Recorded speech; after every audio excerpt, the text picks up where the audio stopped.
أعوذ بالله من الشيطان الرجيم بسم اللہ الرحمن الرحیم۔ ابتدا ہے رب جلیل کے بابرکت نام سے جو بڑا مہربان نہایت رحم والا ہے۔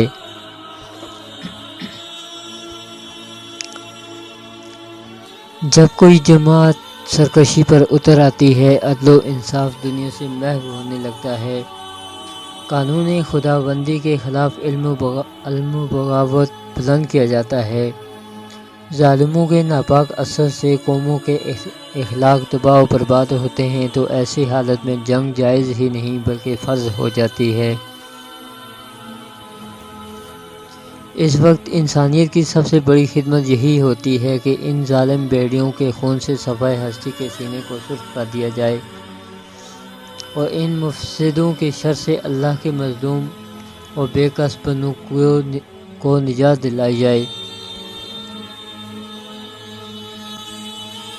جو شیطان کی امت بن کر اولاد آدم پر اخلاقی، روحانی اور مادی تباہی کی مصیبتیں نازل کرتے ہیں۔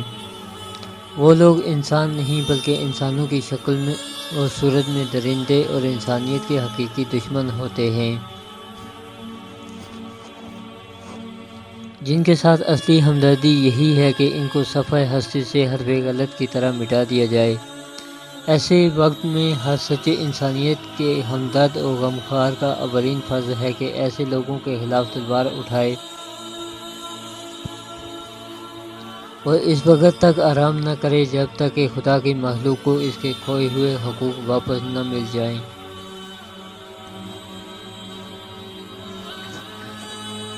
اسی کو جہاد کہتے ہیں۔ جہاد اللہ رب العزت کا ایک قطعی اور محکم فریضہ ہے۔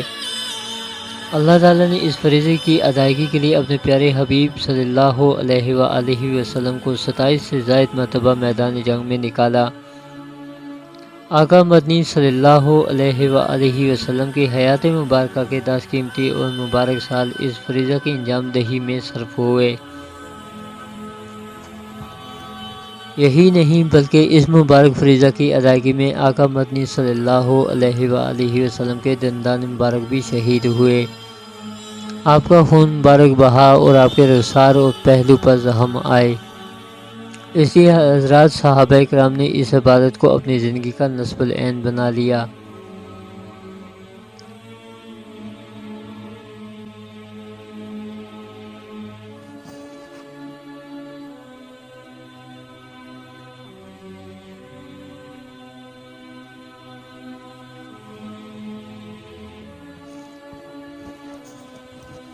شہادت وہ عظیم مرتبہ ہے جو ہر انسان کے حصے میں نہیں آتا۔ اس رتبے کو حاصل کرنے کے لیے وہ کچھ کرنا پڑتا ہے جو کسی دنیاوی منزل کو پانے کے لیے نہیں کرنا پڑتا۔ شہید ہونے کے لیے سب سے مشکل کام جسے گلے میں سے لگانا پڑتا ہے وہ ظاہری موت ہے۔ شہادت وہ ہے جو موت سے بچاتی ہے، مگر اس کو پانے کے لیے جسمانی موت کو گلے لگانا پڑتا ہے۔ شہید مردہ نہیں زندہ ہوتا ہے، جو اللہ کی راہ میں جان دیتا ہے وہ حقیقت میں حیات جاوداں پاتا ہے۔ حضرت مولانا یوسف بن نوری رحمۃ اللہ علیہ لکھتے ہیں کہ اسلام میں شہادت فی سبیل اللہ کو وہ مقام حاصل ہے، کوئی بڑے سے بڑا عمل بھی اس کی گرد کو نہیں پا سکتا۔ اسلام کے مثالی دور میں اسلام اور مسلمانوں کو جو ترقی نصیب ہوئی وہ ان شہداء کی جانثاری اور جان بازی کا فیض تھا، جنہوں نے اللہ رب العزت کی خوشنودی اور کلمہ اسلام کی سربلندی کے لیے اپنے خون سے اسلام کے سدا بہار چمن کو سیراب کیا۔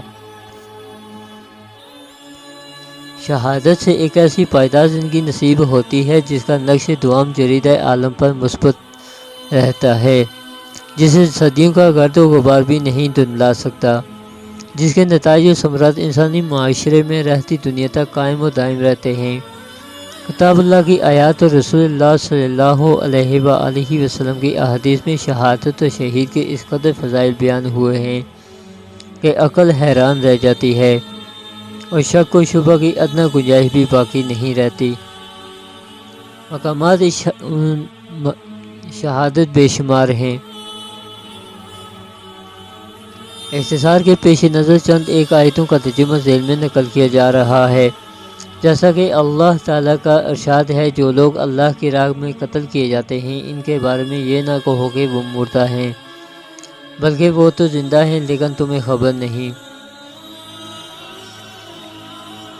دوسری جگہ شہداء کی حیات برزخ کا ذکر کرتے ہوئے ارشاد باری تعالیٰ ہے، جو لوگ اللہ کی راہ میں قتل کیے گئے ان کو مردہ نہ سمجھو، بلکہ وہ تو زندہ ہیں، اپنے پروردگار کے ہم مقرب ہیں، کھاتے ہیں پیتے ہیں، وہ خوش ہیں اس چیز سے جو ان کو اللہ تعالیٰ نے اپنے فضل سے عطا فرمائی، اور جو لوگ ان کے پاس نہیں پہنچے ان سے پیچھے رہ گئے ہیں، ان کی بھی اسی حالت پر وہ خوش ہوتے ہیں کہ ان پر بھی کسی طرح کا خوف واقع ہونے والا نہیں، اور نہ وہ مغموم ہوں گے۔ وہ خوش ہوتے ہیں کہ اللہ کی نعمت اور فضل سے اور اس بات سے کہ اللہ تعالیٰ ایمان والوں کا اجر ضائع نہیں فرماتے۔ ایک اور مقام پر اطاعت خدا اور رسول پر معیشت شہداء کی خوشخبری سناتے ہوئے ارشاد خداوندی ہے، جو شخص اللہ اور اس کے رسول کا کہنا مان لے گا تو ایسا شخص بھی ان حضرات کے ساتھ ہوگا جن پر اللہ تعالیٰ نے انعام فرمایا، یعنی انبیاء اور صدیقین، شہداء اور صلحاء، اور یہ حضرات بہت اچھے رفیق ہیں۔ شہیدوں کے لیے اجر عظیم کی بشارت دیتے ہوئے حق تعالیٰ شانہ فرماتے ہیں کہ اب ضرورت ہے کہ راہ خدا میں وہ لوگ جہاد کریں جو زندگانی دنیا کو آخرت کے عوض بیچ ڈالتے ہیں، اور جو بھی راہ خدا میں جہاد کرے گا وہ قتل ہو جائے گا یا غالب آ جائے گا،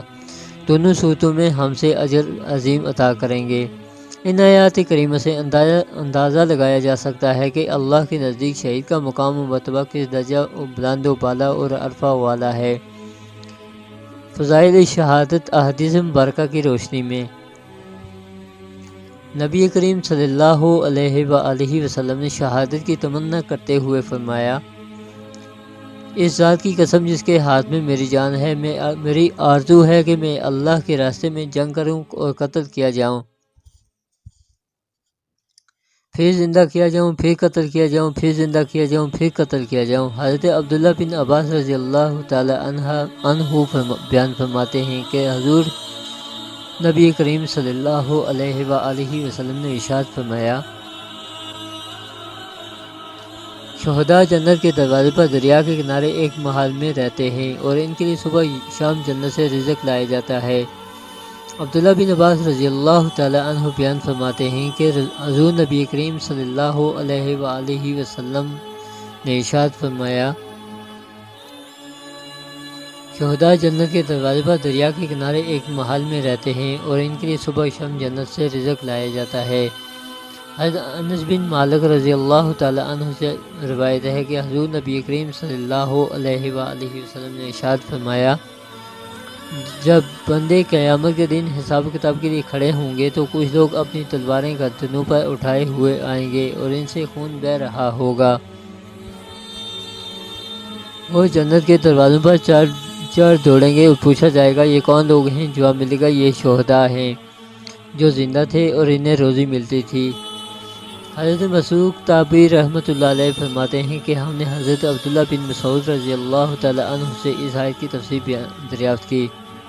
اور جو لوگ رائے خدا میں قتل کر دیے گئے ان کو مردہ مت خیال کرو، بلکہ وہ زندہ ہیں، اپنے پروردگار کے مقرب ہیں اور ان کو رزق بھی ملتا ہے۔